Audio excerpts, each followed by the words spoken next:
그 어제 있었던 토론회 이야기 좀 이어가고 싶은데요. 아, 어저께 저희 토론, 3차 토론회, 마지막 토론회가 있었죠. 보셨죠. 네.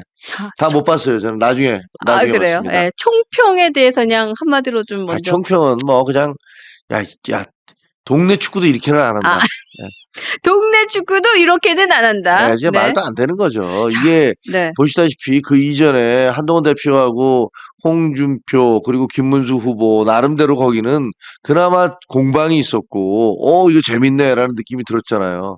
어저께 보신 분들 다들 야 도대체 이게 뭐 하는 짓이냐. 눈 베렸어요. 네, 눈 베렸다 귀 베렸다 맞아요. 이런 사람들이 너무 많더라고요. 눈 베렸어요. 예. 이게 대한민국의 대통령을 뽑는 후보 토론이야?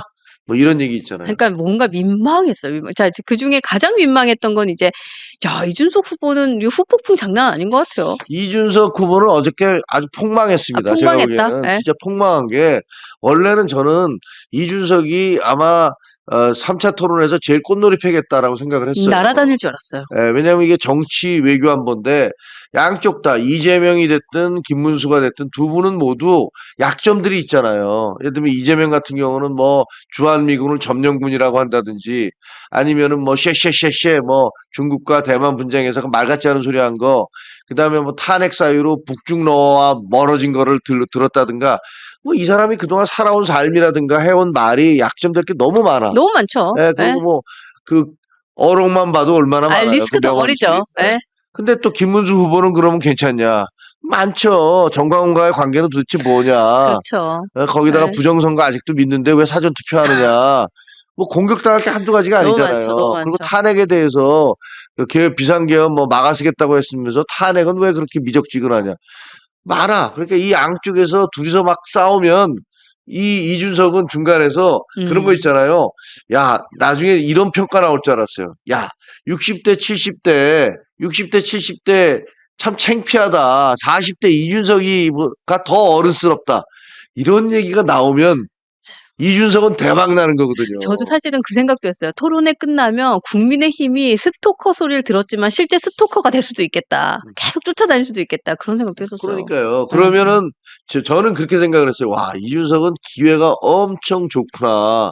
그래서 이준석은 잘하면 대박 나겠다. 지금 상승세였잖아. 그렇죠. 이게 10% 넘어가고 그랬었거든요. 맞아요. 그러니까 이게 야, 이준석 그러겠네라고 했는데 웬걸 왕왕왕왕. 네, 난리 났어요. 완전히 여러분 뭐 났어요, 지금. 제가 방송에서 할 수 없는 얘기입니다. 네. 여기서 얘기할 수 없는 얘기예요. 근데 제가 유튜브에서도 할 수 없는 얘기를 생방송되는, 그것도 그냥 생방송이 아니고 전국의 공중파 전부와 그 종편들이 무더기로 생방송되는 거기서. 그리고 그게 저번하고 달리 8시 방송이었어요. 그렇죠. 10시, 11시면 애들은 안 봐요. 아니, 지난번에도 8시였어요. 아, 그랬나요? 계속 8시였어요. 계속 8시였나요? 8시니까 그건 아닌데. 네.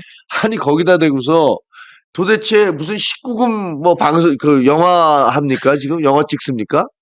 아니, 거기다 대고서. 너무 부끄러웠어요. 제가 말을 할 수 없는 그런 얘기들을, 물론 그 얘기는 이재명 후보의 아들이 어딘가 썼다는 그거를 이제 올린 거예요. 그렇죠. 그걸 제가 읽었죠. 이준석 후보의 머리는 그거지. 야, 이재명 후보님, 당신은 말이에요. 당신은 형수님한테 그렇게 입에 담을 수 없는 욕을 하고, 그렇죠. 후보님, 아드님은 이런 표현을 하고, 그러니까 그 집안 뭐예요? 그렇죠.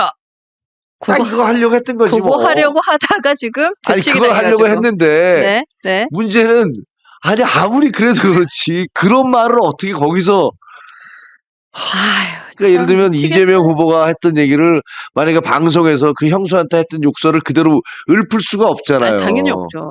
근데 그 아들도 마찬가지인데. 그렇죠.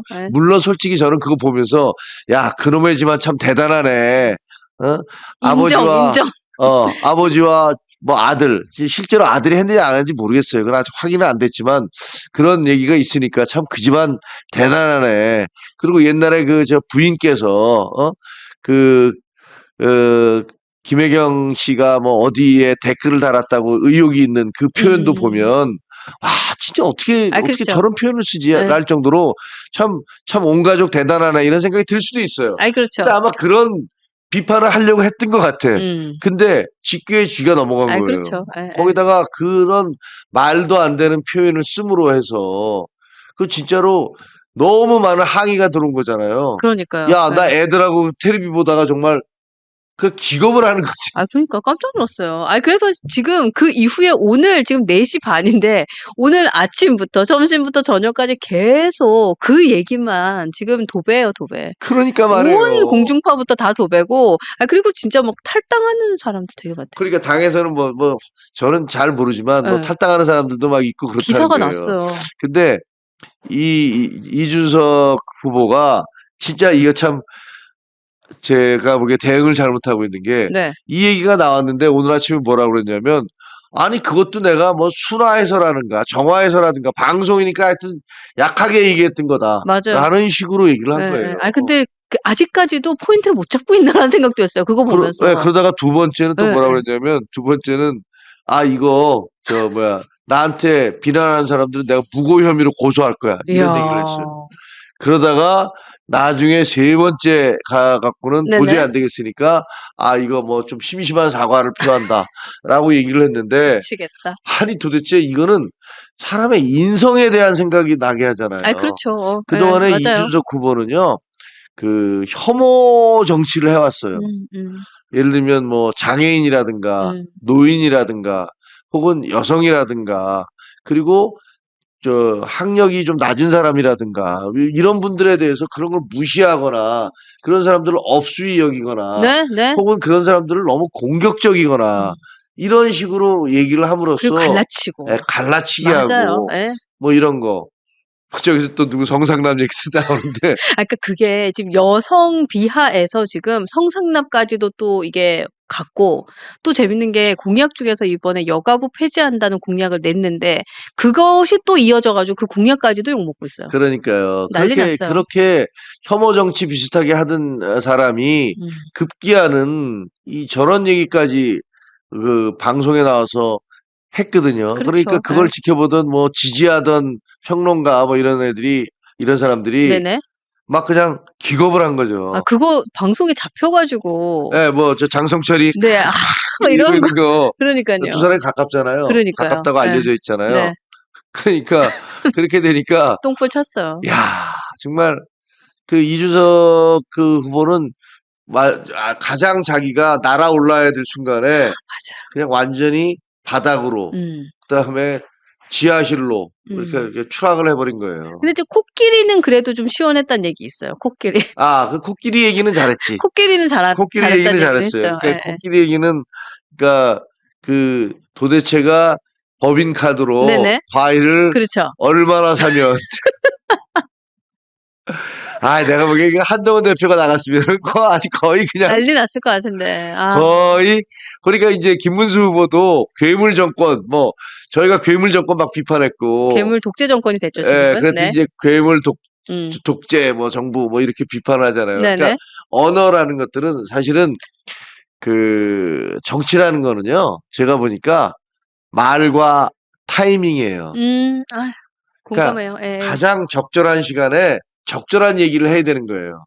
그 국민들이 원하는 국민들의 마음을 시원하게 해주는 그 순간에 그 필요한 단어를 잡아내서 치고 나가는 거. 맞아요. 이게 정치거든요. 진짜 한동훈 대표 잘하는 거예요. 정치가 뭐 그렇게 크게 딴 것도 아니에요. 사람들의 마음을 반영해주는 단어를 그 적절한 시간에 해주는 게 정치예요. 탁 때려주는. 그렇죠. 근데 그런 것들 정말 한동훈 대표가 잘하는데. 근데 이번에 보면 쉽게 얘기하면 메이저리그가 사라진 그 자리에서 완전히 동네 축구하면서 자기들끼리 온갖 일들을 다 한 거죠. 근데 우리 김문수 후보님도 좀 더 돌파력이 있어야 되는데 골 결정력이 부족하고 골 결정력이 부족하더라고요. 미드필더에서 혼자 공 갖고 노는 느낌. 맞아요. 김어준 대법관법.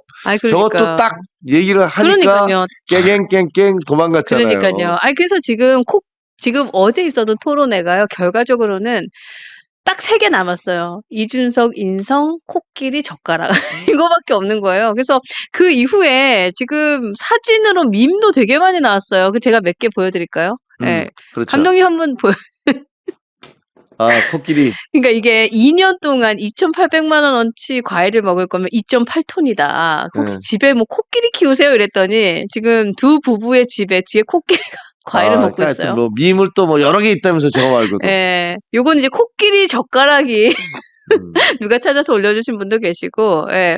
요거는 진짜 함축적입니다. 거북선, 120원 커피, 그리고 수박과 함께 과일, 코끼리가 과일을 젓가락으로 먹으면서 호텔 경제학 책을 읽고 있어요. 그러니까. 요거 재밌다. 예. 예. 그리고 이것도 이제 코끼리가 젓가락을 이용해서 과일을 먹고 있는 거. 요게 이제 그 최고의 짤로, 네, 지금 올라오고 있습니다. 그러니까 수박이 꼭 있는 거 보면 그렇죠. 저당에서는 수박 갖고 뭐 난리가 아니, 나잖아요. 그러니까요. 걸핏하면 수박 얘기하잖아요. 그렇죠. 그러니까 그래서 이제 우리 그 유권자들이 수박을 저기다가 지금 수박 들고 있고. 수박당, 그렇죠? 그렇죠. 수박 들고 있고. 걸핏하면 뭐 딴 사람 보고 수박이라고 뭐 그러잖아요. 법석을 떠는 예. 당이니까. 그리고 왼쪽에 또 법카 들고 있는 게 포인트다. 하여튼 요즘에 법카도 들고. 예, 재밌는 게 하여튼 많아요. 저런 거 지금 여러분들이 계속해서 올려주고 있는데 하여튼 어제의 토론회를 한마디로 정리하자면 이준석 그리고 코끼리와 젓가락 요걸로 이제 끝났다. 그래서요. 네, 뭐 더 이상 얘기할 것도 없는 것 같아요. 이준석 후보는 저는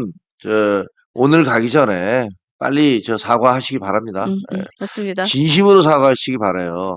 안 그러면요, 굉장히 큰 타격이 앞으로 두고두고, 이제 이준석 얘기할 때마다, 예를 들면, 홍준표 우리 시장님 얘기할 때, 무슨 뭐, 발정제 얘기, 뭐, 돼지 발정제 얘기가 지금까지 쫓아가잖아요. 근데 지금까지 와요. 사실 그거는 뭐, 자기가 대학 다닐 때, 뭐, 젊은 애들이 막 그렇게 떠드는다는 거 있잖아요. 그거를 책에다 놓음으로써, 그렇죠. 그게 완전히 그냥, 그때부터 시작해서 지금까지 10몇 년 동안 공격을 받고 그러니까 있는데. 그 사람이 호가 됐어요. 돼지 발정제 홍준표 이렇게 됐잖아요. 근데 이게 지금 젓가락 이준석.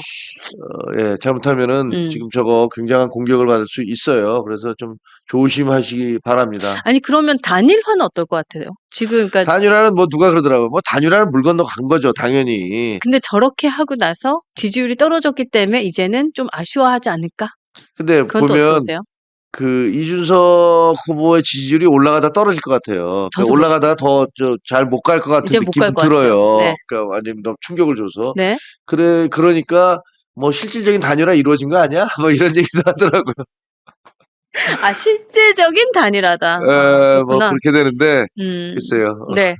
자, 그러면 여론조사 얘기로 좀 이어가도록 하겠습니다. 일단 이제 깜깜이 기간에 돌입을 했고요. 예, 지금 최후 이제 마지막에 있었던 두 건 가장 큰 곳이 뭐 그 한국갤럽. 네, 그리고 리얼미터 여기가 지금 정례 조사가 있으니까 네, 지금 한국갤럽의 경우에는 이재명 49%, 김문수 36%, 또 이준석 여기서는 10%안 찍었어요. 9%. 이준석 그러니까 저게 네. 우리 김문수 후보가 좀 쫓아 올라가는 것 같다가 다시 주춤주춤해서 네. 근데 저거는 직전 조사보다는 12일, 13일이니까 뭐 한참 전이네요. 네네. 25, 26일이니까 네. 사실 저 중간에는 더 올라갔었어요. 맞아요.